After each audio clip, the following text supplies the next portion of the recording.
Prezident İlham Əliyev Əmək Məcəlləsinə dəyişiklikləri təsdiqləyib. Yeni dəyişikliklərə əsasən minimum əmək haqqı məbləğinə ildə ən azı bir dəfə baxılacaq.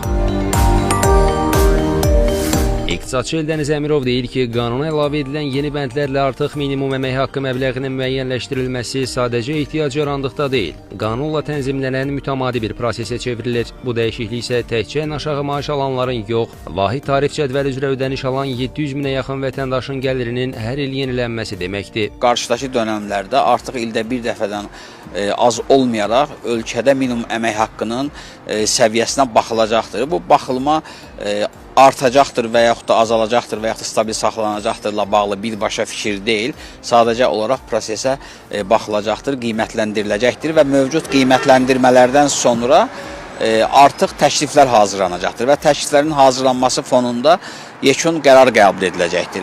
Ekspertin də qeyd etdiyi kimi mexanizm artıq tam bəllidir. Müvafiq qurumlar təkliflərini hazırlayacaq və ildə ən azı bir dəfə bu məbləğə yenidən baxılacaq. Bu isə dövlət büdcəsindən maliyyələşən elm, mədəniyyət, idman və kənd təsərrüfatı kimi sahələrdə çalışanlar üçün də zəncirvari artım deməkdir. Bütün hallarda məhz baxılmanın nəticəsi olaraq böyük ehtimal ki, ildə bir dəfə olaraq minimum əmək haqqının səviyyəsi qaldırılacaqdır və bu baş verərkən, yəni minimum əmək haqqı artırılarkən bu artıq ayrı-ayrı istiqamətlər üzrə ələxüsus da birbaşa dövlət büdcəsindən maliyyələşən müəssisə və təşkilatlarda məhz tarif cədvəlinə, 19 pilləli tarif cədvəlinə yenidən baxılacaqdır və hər bir pillə üzrə də müəyyən səviyyədə artımlar baş verəcəkdir. Hazırda ölkədə vahid tarif cədvəli üzrə ən aşağı maaş 400 manatdır. Minimum əmək haqqında gözlənilən artımlar həm dövlət, həm də özəl sektorda maaş artımlarına səbəb olacaq. Çünki hər iki sektorda minimum əmək haqqından az maaş təklif etmək qanunvericiliklə qadağandır.